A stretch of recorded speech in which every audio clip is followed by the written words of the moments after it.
But yeah. So, Where do you look when you do these things? so you can look if you want to look at the camera. You can look at me, look around. Cool. It doesn't really Okay. matter. Whatever you're comfortable with. Yeah. So, um, I usually do a little intro and then just kind of dive into it. So, Sweet. Cool, man. but what's up, guys? Welcome to Fit Fire Train. Today's a special episode. We've got a special guest with us today. Not that special. Come on. So, a couple little housekeeping. I've got the run and gun recap video up on YouTube that is live. Recent race Crystal and I did in Oklahoma, and so I did a little recap of that. So that is up on the website. So taking a look at the future events coming up with the tackle games. I know Florida is almost sold out, and I think is Iowa next. Is there one in between? No. You got 2 more before that. Yeah. Or 3 more, I think. There's Idaho in May. in May. Something's in June. I forget what it is. There's a team event. Is it a team event in Texas? That's in April. Yeah. That's the next one after. Yeah, So you April, have Florida, May. and then, me and JTO are doing that one. Oh, are you? Teams. Yeah. Cool.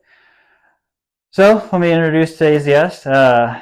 We have Nic Dinsmore. Hey, guys. And he's a fellow Tactical Games competitor and also the owner and creator of Jackrabbit Plates. Yeah. So welcome. Thanks, man. So we'll just kind of get into it. And so how'd you learn about the tactical games? Yeah, I think the way most people do. So, where I don't know about most, but I hear this story a lot, and it's the exact same story as me on social media. Yep. And saw a post come up, and probably saw a few posts come up, and I just thought it looked awesome, but I knew nothing about it, and I just kind of always assumed this is probably some kind of LEO military sports, event training thing that you have to qualify for, blah blah blah. I never thought or dreamed it would be open.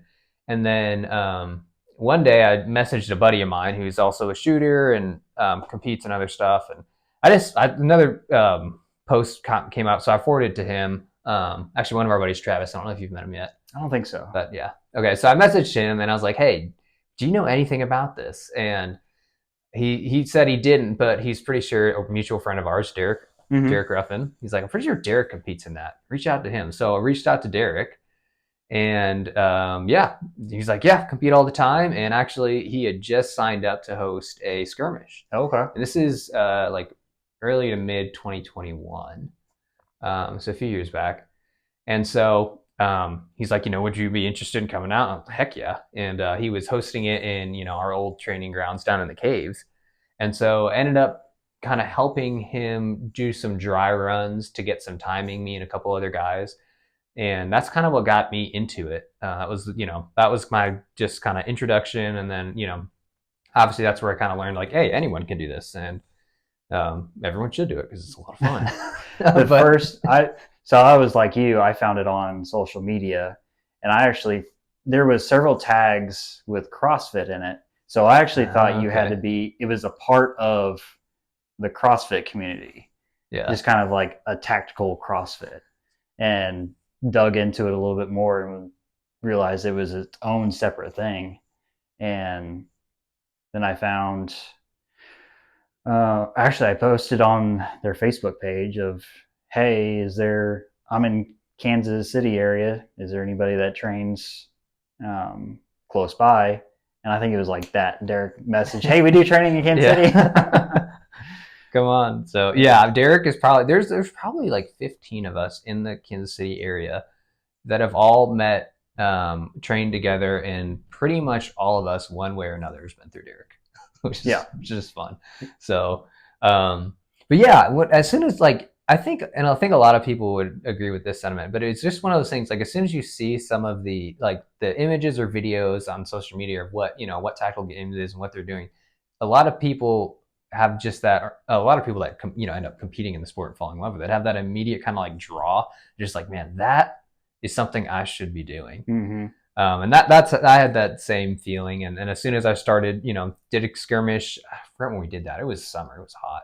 We ended up having like over 50 people in that cave. Oh And wow! it was Oh, you packed. did it in the caves? Yeah, we had over 50 people. We had cars lined. So we all staged outside of the cave on that drive in. So we had cars lined all the way up and down both sides. They moved the rocks so we could park in the field. Oh man! And yeah, it was a lot of fun. How loud was that? Not bad. The caves is better than an indoor range. It's not quite as good. I mean, you've shot there, so Yeah. you know. But even when there's multiple people in there, because it is so open, you don't get the bounce back concussion that just slams you like you do in indoor range. So it really, it's just the air quality and the visibility that are trash. So yeah. Probably There's no CO monitoring going on. probably best for our longevity that we're not down there as much as we used to be. Because I remember coming to the caves for the first time, and that's when I met you guys. I think you probably went down with me for the first time, right? Or no, I went there. You went down with Crystal and a few others, and Yep. then you came out to train with me when I was doing Yep. like my 6 a.m. shift. Yeah. Before one of the Yep. events. The first time I went in there, I was like, "Oh, this is cool." And so there was 8 of us lined up, and they're like, "All right, ready, set, go." We were just warming up with pistol, and I draw my pistol and bring it up, and boom, boom, boom, boom. I was like, "Oh my god!" And then I'm like, "Boom,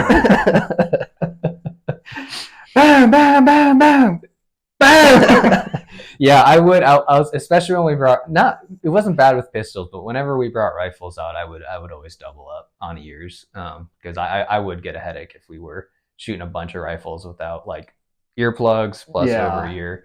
Especially when we're doing moving and you're like especially if you're only running over ear and your seal can break, or I don't know. So yeah.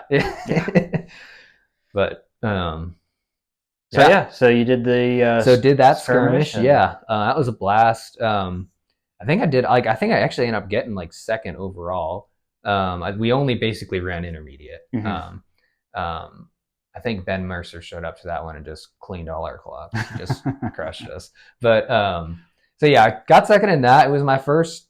I have, so I guess my background is, I have no background. I have zero fitness background and zero competitive shooting background. I love hunting, and I've always enjoyed firearms and shooting and training, but I've never shot competitively. I love being outside and hunting, fishing, camping, but I've never competed in anything. My sports athletic career probably ended after middle school, where I was a bench warmer for soccer defense. So don't really have any physical capabilities to claim of, or any training or anything. But that's what I think made tactical games special for me, is that it gave me a reason to train. Right. I friggin' hated working out.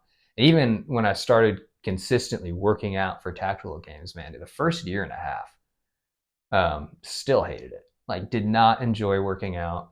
I still hate Metcons, for the record. Oh yeah. I still don't enjoy doing them. I've finally gotten around to where I enjoy, doing strength cycles and just different lifts and stuff like that. That is now fun. I look forward to it. Even doing accessory movements and stuff like that. Still hate Metcons. Do them because you have to, but don't enjoy it. But yeah, the tactical games gave something, gave a reason for me to train and apply myself, and gave me the motivation. And without it, I wasn't doing anything, man. And so that was a really fun kind of just onboard into fitness and fitness, exercise, working out, and training for something. I don't think I'd ever specifically trained for a sport or competition, like we do for tactical games. And so that did the skirmish that our first one we did sometime in the summer, and then we hosted another skirmish on the Kansas side of the border later that year. Okay. We did that in November. Was that out at The Mark? Richmond, Yep. yeah. Mark Dozier. Yeah, Yep. that was I love that venue. Honestly, that was a lot of fun. Yeah, we were able to set up two different basically stages that could run at the same time. There was a shorter. You've probably been down there. Mm-hmm. You've got the shorter steel range where you can do pistol, and then you've got the longer range where you can do pistol and rifle, but you can get out to more like 200-300 yards. Yeah. Whenever I was a firefighter down in Ottawa for almost 9 years, and the county sheriff, they wanted to put medics on their team, and so you had to, for their SWAT team, and so you had to go through their training, and I wanted to become more comfortable with the pistol because you had to carry a minimum of a pistol.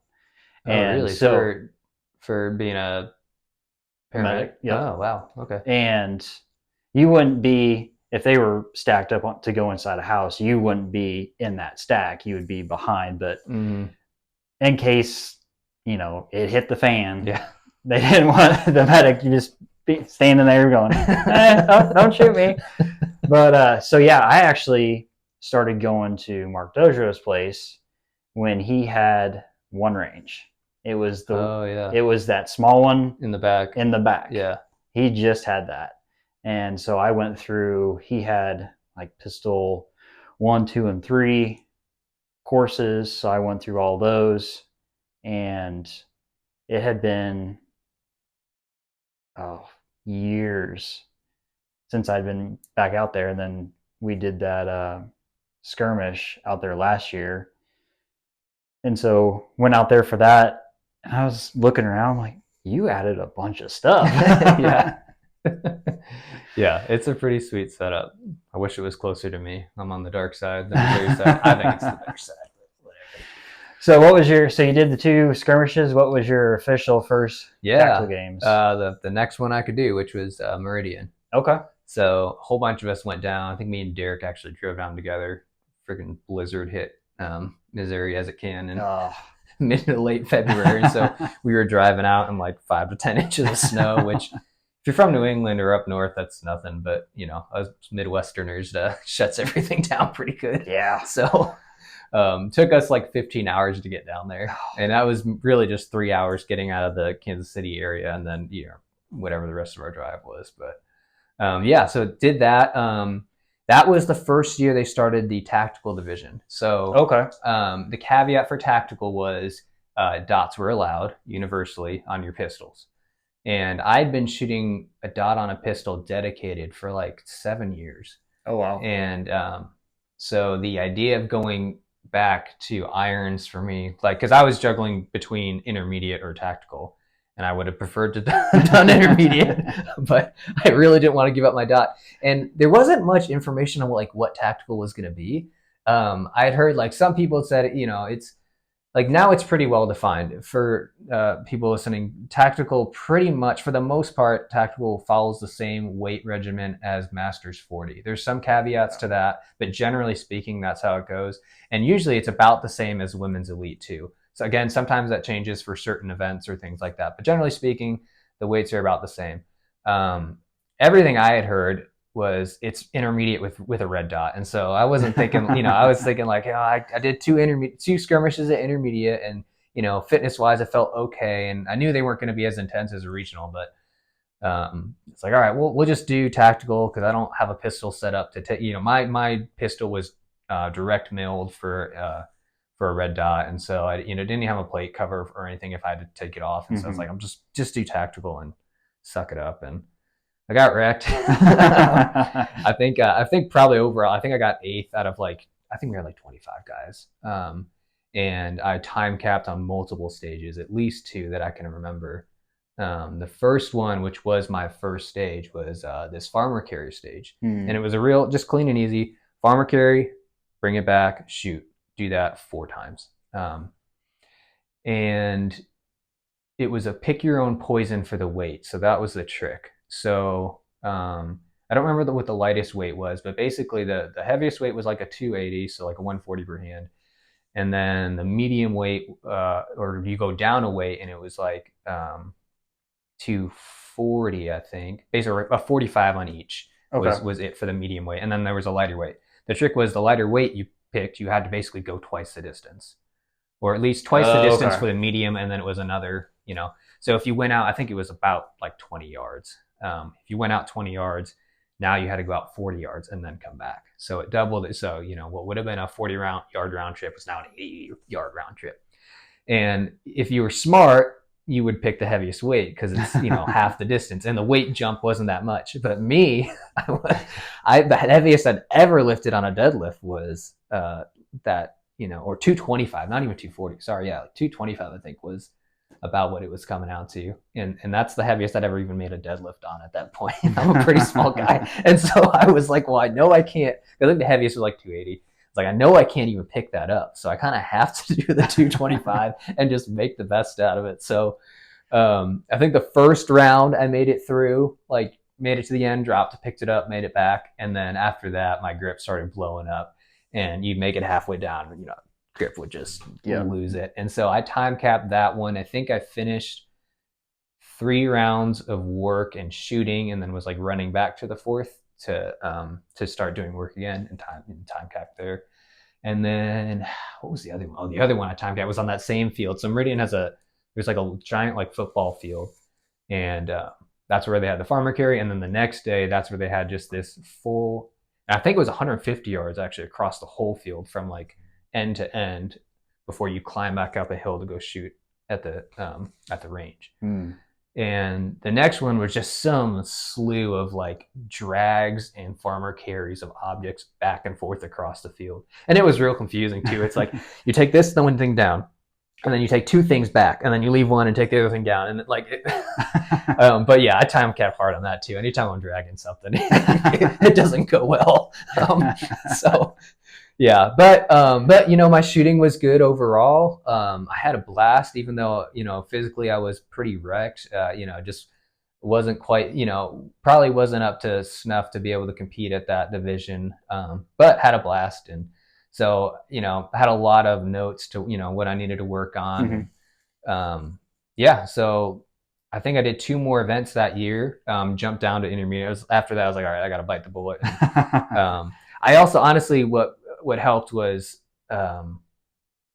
shooting. Like anytime at the range, I could shoot my polymer striker fire about the same accuracy and speed as some of my friends who'd be shooting like a 2011 style. Mm-hmm. Not at a competitor level, but I never really felt like I had the need to jump to something so big, heavy, expensive when I was like seemed to be getting the same results. Once we got down to competing at a regionals event, and your heart rate is I was probably well into the 160s, just crushed. Yeah. And then especially anytime you have to go down to one hand shooting, for me that was like the eye-opening moment, like, oh, that's why people shoot single action. It's the when you're at a resting heart rate and you've got good trigger discipline and plenty of practice and rounds down range, like some of those striker fire triggers, just they're not that bad to get used to them. You can run them pretty quick. The wall seemed like an eternity when I'm heaving and heaving and like trying to slowly squeeze the trigger to hit a target, like whatever size. And that was the eye opener for me. It's like, okay, so I obviously I need to get stronger. We're already working on that. It's going to take some time, but I also need to get a single action pistol, because this is just not going to cut it. And that's what we try to tell a lot of people is, and stress that you can't out fitness your shooting. Yeah. You've got to have a good shooting foundation, so whenever you are taxed, you can fall back on that foundation and be good to go. And I ran, whenever I started, a Glock 19. That's what I had. I was just running with it. And I tell you what, I could not get those groupings tight enough, and it was irritating me. And it was a month before nationals last year. Yeah, that's right. I said you switched right before. Yep. Chris and I were out at the range, and we were doing some one-handed shooting. And from 7 yards, I from 7 yards, fired 8 shots, and only 3 made it into this 3-inch circle. Yeah. And I was like, give me your staccato. Let me try. Let me try it. And fired 8 more rounds and put all of them inside the circle, and all of them were pretty much touching each other. Yeah. I said, all right. The gun went into the into the safe. To the safe, and went out and bought the X5. Yeah. And I'll caveat that like a little bit. If you don't have good fundamentals, maybe if you're new to shooting, or even feel like I just want to try out like a tactical game style event, don't go and spend $3,000, $2,000 right. on a staccato. Bring what you have, train, because honestly, if you don't have the fundamentals, if you don't have that shooting base, you're probably not going to see a whole bunch of improvement even just from switching those platforms. Because you still need the understanding grip support and trigger pull, and all your when you first start shooting, all your tweaks and jerks that you do, and all that's still going to be there. It's just a smoother mechanism. But once you have that foundation, you can jump from one to the next and you'll instantly see improvement, just because it's just a cleaner, smoother platform. Yeah. You don't need to drop like we've talked about in a couple of videos. You don't need to drop a bunch of money buying expensive stuff. Just buy a basic pistol that you like. Buy a basic rifle. Put some optics on it. If you want to run a red dot, then put a red dot on there. But if you're just getting into it, compete with those and see what you I sewed my own belt, like, because I was I didn't want to spend money, like getting all your gear together for your first event, and you're like, oh man, like how much do I have to spend on a belt now? And I just freaking sew one. And so I just sewed one up, and I still like that crappy thing. That's just what I still use for like three or whatever, however many years later, it's still doing great. So Amazon special over there, 3-in-1. It was $38. Yeah. So how many events have you done? So I did 3 regional events that year, and then I did 3 more the next year. So so we did Meridian. I guess this is 2022 now. So yeah, Meridian 2022, and then that was back when they were being kind to us. They spoiled us. They gave us 2 Midwest events, one in Kansas and one in Iowa. And so those were both like 4 hours away from us. And so we hit both those up. Kansas, I think, may still hold the record for hottest because they did it in freaking August. It was like 110 degrees, not a tree in sight. That was the one where I literally brought a cooler and made an ice bath in the back of my truck. Maybe if we can harass Nick some more for next year, we can have a couple of events closer. Besides Iowa. So. But Iowa's nice. At least that's another close one. So we'll always hit that up, even though it's in friggin' July again this year. Yeah, it's gonna be hot. But it'll be fun. I'm looking forward to it. So so did those 2, Kansas, Iowa, and then the following year we did Meridian again. And then what did we do? They didn't have Kansas again, but we did Iowa. Nationals. We did that last year. Yeah, I think I started coming out and training with you guys. You guys just got back from Iowa. Yeah, that was when our cave burnt down. Yep. So, but so, and then you started in tactical and then went down. Been flipping back and forth. Started in tactical and then went to intermediate and started podiuming. Usually like if you just start podiuming right away, then you're like, oh, maybe you should probably jump up division. First time I swore it was a fluke. And then second time it was Iowa, but we had a pretty low turnout. Gotcha. And then I really wanted, so the next time I did intermediate was Meridian in 2023. Like, all right, if I win this one, we'll jump up. The biggest thing for me was just the weight. Is if you're moving a weight that you literally can, like if you're moving weights that start getting into your like PR range, then it just sucks. Yeah. And so at that point, like I don't even I'm not having as much fun, and I want to be able to at least finish stages, whether I do the best or not, whatever. But I want to be able to do my best and finish a stage. And if I'm just staring at a weight going like, all right, I got to figure out how many times I can even get this moved, and then I don't even get to shoot half the round, that sucks.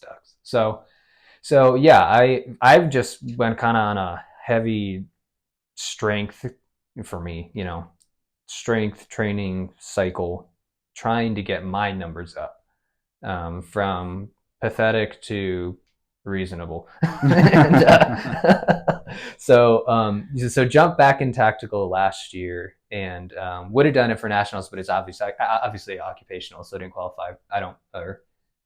Not eligible for that. Mm-hmm. So I just did intermediate at nationals to go have fun with the group and be down there and compete.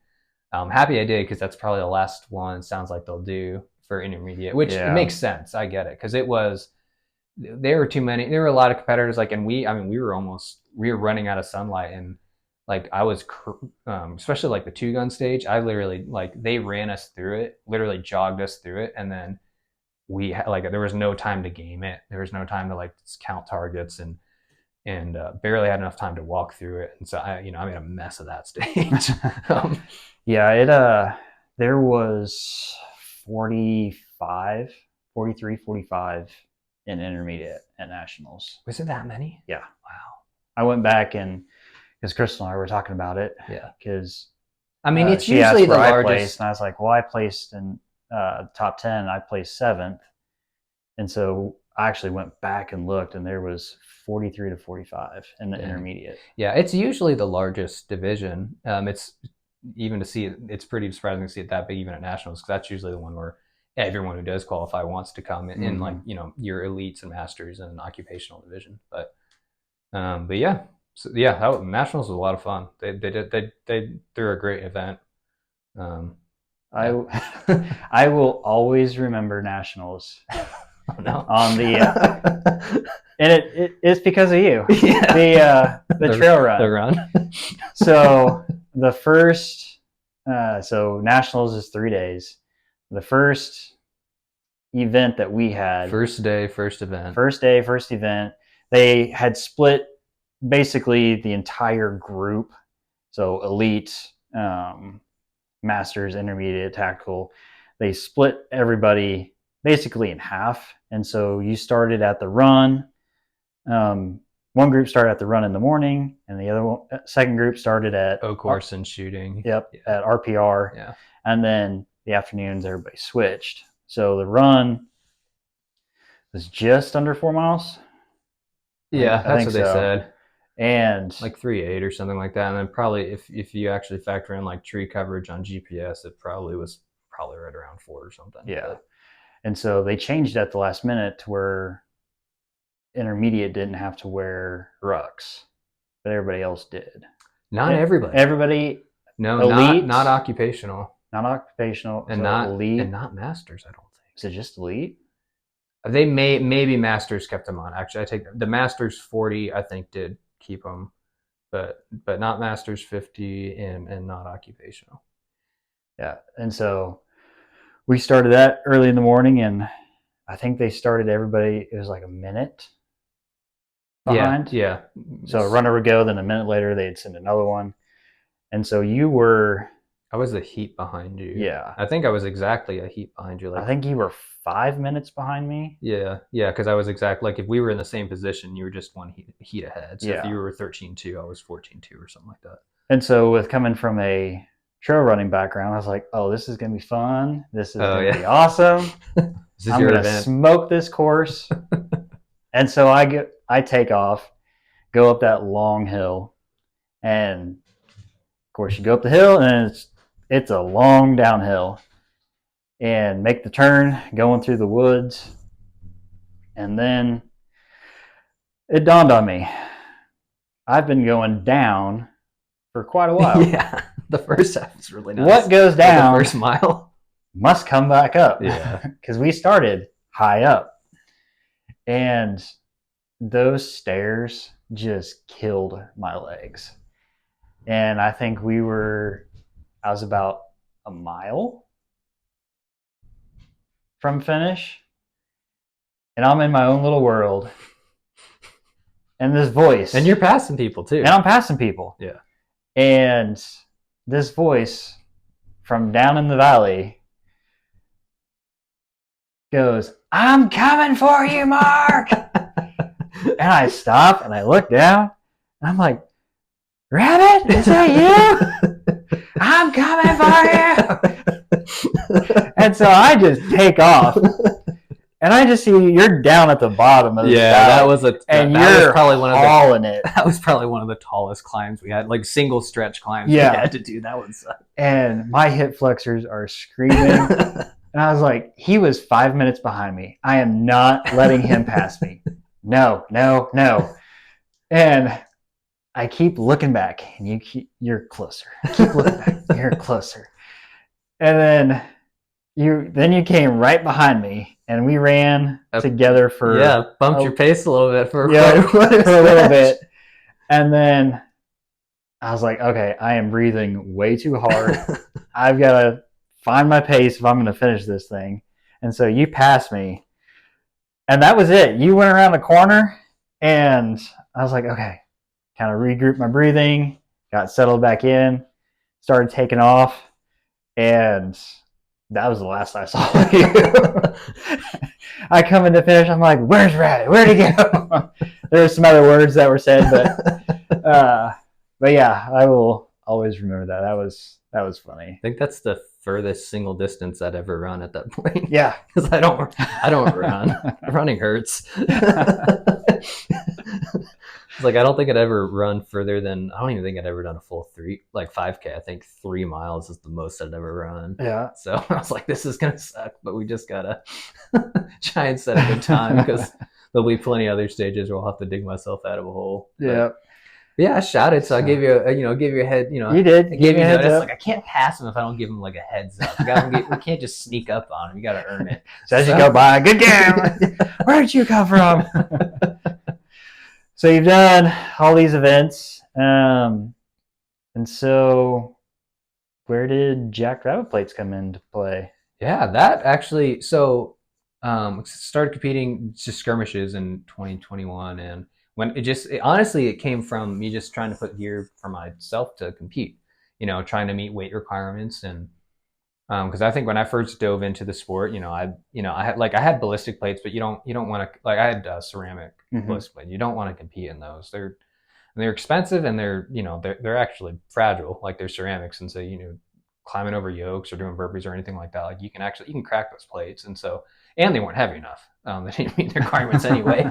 So I knew I had to like find some replacement. And you can buy steel trainer plates, you can buy cheap steel ballistic plates. And I think the best option I found, like the cheapest, and then also just like the option that fit my size carrier and that was closest to the weight limit, were actually some cheap like Amazon like steel armor.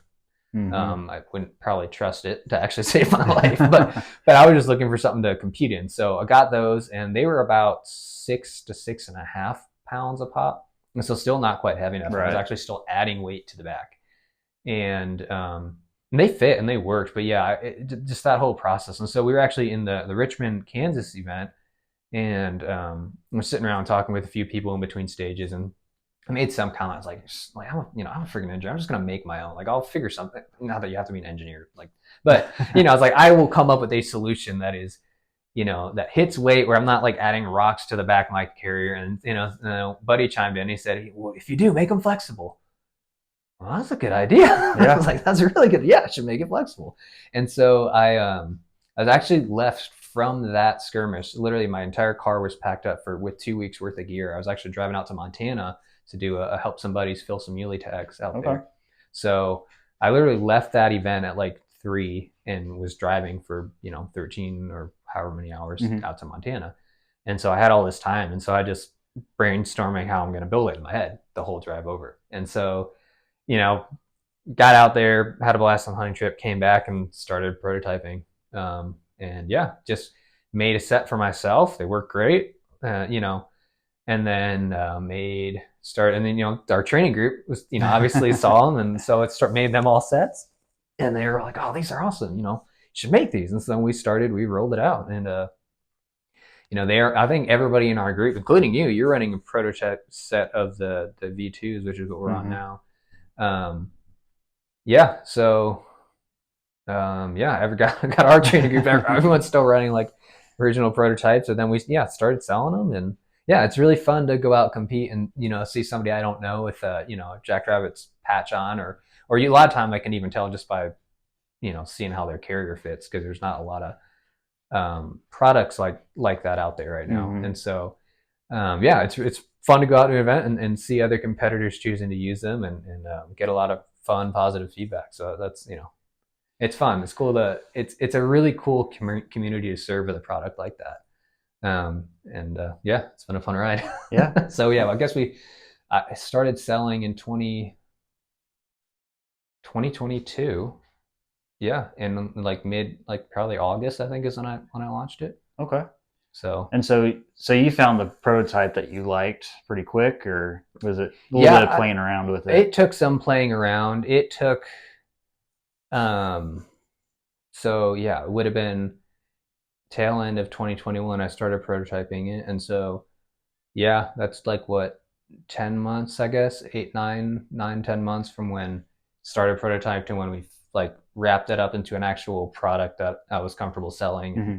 And part of that included just, I wanted like 5 to 6 months of just us abusing them in our group Right. to make sure that they held up. And yeah, I mean, I still run my original set that I sewed for myself, which was like the kind of final version before I started selling others. And that's, I mean, they've been going on quite a few years now.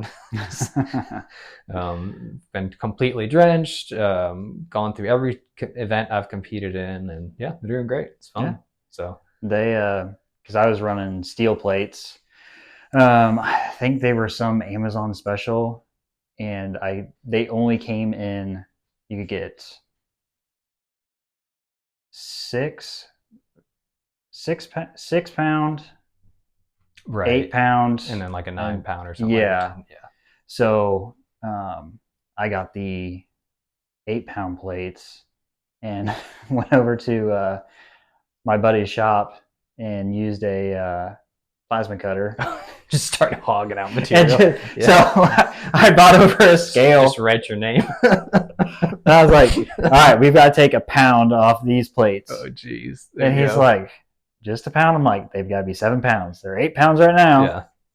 And so I don't have them because one of the gals that's trying out the tactical game, she's using the vest right now, my vest right now. But basically, so they're solid steel plates, and we start in the middle, and he cut a hole, weighed it, I think we took off like a half inch at a time. Yeah. Another circle, weighed it, another circle, weighed it. We're getting close.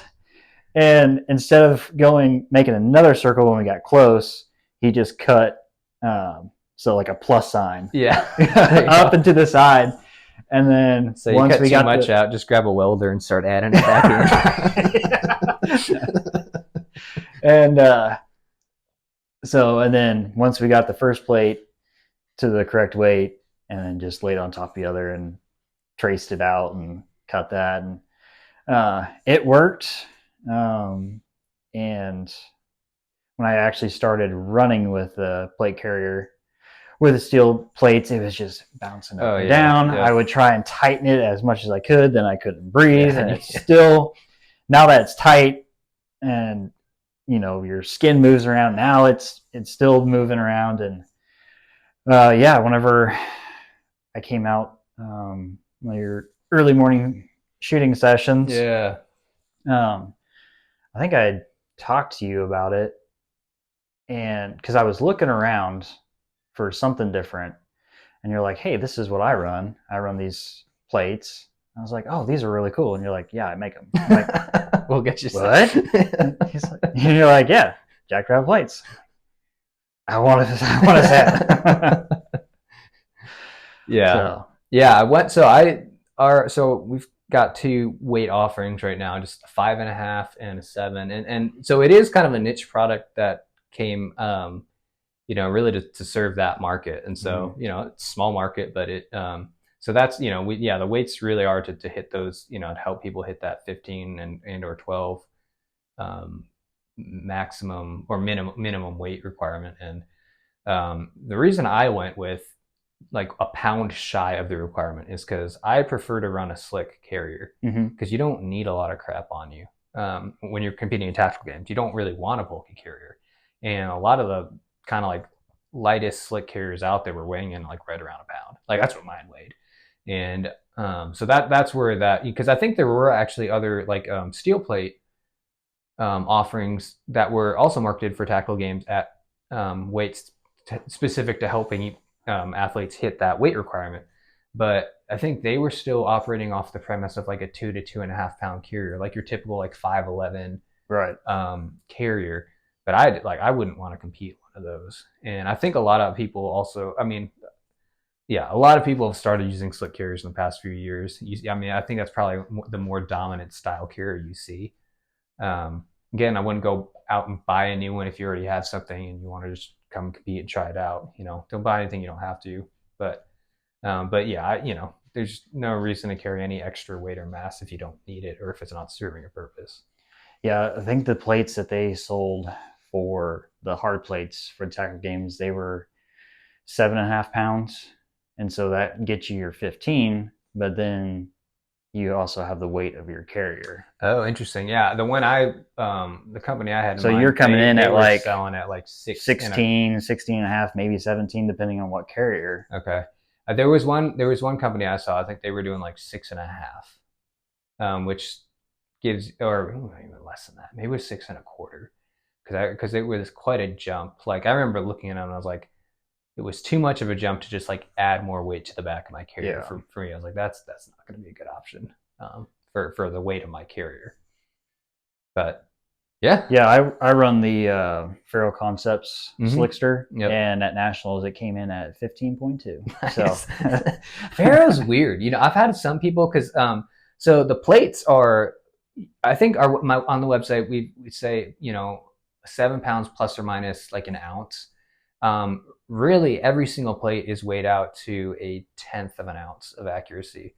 Um, but I mostly have plus or minus an ounce to cover like variation between scales. mm-hmm. So I've got like multiple scales and check to make sure I've got a calibration process to make sure that the amount of weight I'm putting in isn't drifting over time. But what's really interesting is I've had different customers message in with the Faro, and a lot of them will like it's either like dead on the money, like exactly 15 or exactly 12, and then I've had several people be like it's like a half pound short. Oh, really? Yeah, one buddy who literally was going to nationals, I actually had to bring an extra pair of plates that I loaded like extra heavy. And then, because he literally showed me, he's like, I double checked the weight. I'm still at like 14.6. And got the plates back from him and measured those or weighed those when I got home. They were 7 pounds.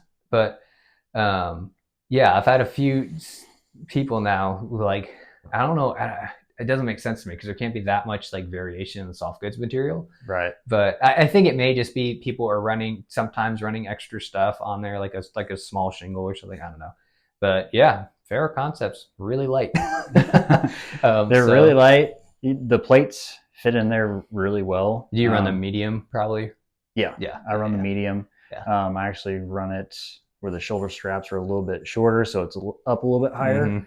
Mm-hmm. And if there could be, yes, I put the plates in, and I don't take the plates out a lot. I've only washed my carrier once. He usually gets a Febreze bath every now and then. So you're better than me. I don't think I've ever washed my poor carrier. Yeah, mine's in the garage right now, but it's got from Oklahoma. It's got sweat stains on it, the salt stains. It's like, but I really like it. I just wish it was easier to get the plates in and out, because if you open up the plate carrier, there's a strap. Oh, to like tighten it down. And you've got, it holds, the strap holds the plate into place. Yeah. But you almost have to turn it almost inside out a little bit to get the plate to slide in behind that strap. Yeah, so just an extra step. Yeah. Yeah. So, well, cool. Yeah, I think who's it? Javelin Concepts makes one you can load from the top, which is a cool concept. I think so. I think the idea there is that the risk of a plate falling out from the bottom, which I can't say I've ever seen that happen, but no, there's so much Velcro that's holding it in. It's like, but it's a cool concept. Yeah. uh, T-Rex arms. Do theirs That's low what from the bottom, or yeah, that's what I run. It's basically it's a clone of, not a clone. It's a very similar style to Spiritus concepts and Pharaoh, or Spiritus systems and Pharaoh concepts. The Spiritus, their their covert carrier, and yeah, very very similar style. And I think when they put that carrier out, T-Rex is like their justification was, like we just want to get more of these out there to people, because part of the problem is Pharaoh and Spirit, especially at the time, because this is like during COVID and leading up to COVID, they just constantly were out of stock. And so T-Rex made their own version that just was in stock. At least not initially. Actually, they sold out quite a bit as well. But yeah, I need to probably get a new carrier now, because mine's starting to fall apart on me. It's gone through too many events, but events and training. But yeah, we use and abuse them. Mm-hmm. So anything new or on the horizon for Jackrabbit plates, or just still cranking out the plates? Yeah, a couple goals for this year.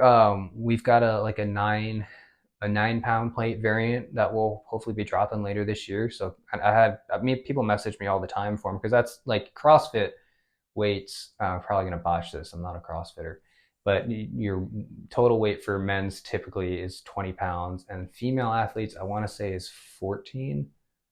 If it's something around that, okay. I think it is 14. And I don't know if that's like a written in stone standard, but just and because they don't have them to compete, if they ever need them to compete, I think they're supplied for them and whatever. But I think, like, for when they do hero wads or workouts, I call them out, those are the standard weights. So want to get product or plates out that support those as well. So we'll get a 9-pound out again, hopefully this year, finishing up prototypes for that. And then we can do a modified weight version for the 14-pound requirement as well. So that, and then that's the immediate. Cool. Look for that for next year, and then we'll just keep things moving. So yeah, it's been a lot of fun. What are your events this year? Iowa signed up for. Actually, I signed up for that as soon as they released the events for this year. Yeah, that one sold out last year. Iowa, and then probably Utah in September. Sweet. Is that the one we're all doing? We're going to drive out there or something? Yeah, because that's going to be interesting. See who actually comes together for that. I don't know. I bet you we all do it. I never know about Josh until the weekend of, but Crystal's already signed up for it. She is. Okay, sweet. Yep. Probably I think next month I want to get signed up for it. Okay. So gotta bring in that extra money, sign up for these things. So yeah. I think I've finally have gotten all my gear that I want right now. That I want right now. Yeah. There's always going to be more, but I think I've finally got my setup all figured out, and we're just going to start running it and save a little extra money. Yeah. No, so I get signed up for Utah. I don't know. I hope to at least get top 5 to qualify. What division are you doing? So I want to do tactical. Nice. Awesome. So I did intermediate. That's right, because you can do occupational. Yep. Yeah. Awesome. So tactical and occupational. So hopefully Iowa, try and get top 5 to. If I qualify for nationals after Iowa, then I'll probably go to nationals. But if I don't, then I'll probably sign up for Iowa. Yeah. But as of now, I'm probably going to just sign up for Utah and just do. Yeah, especially Iowa, if we all do it. That'll be fun. It'll be worth it, because I think it's potentially 4 or 5 of us going out there. So that'll be a fun one. And it's, I think, an hour away from Salt Lake City. Yeah, it's close. Black Rifle Coffee. Oh, is that where they're out of? Yeah, they're based out of cool. Salt Lake City. I didn't know that.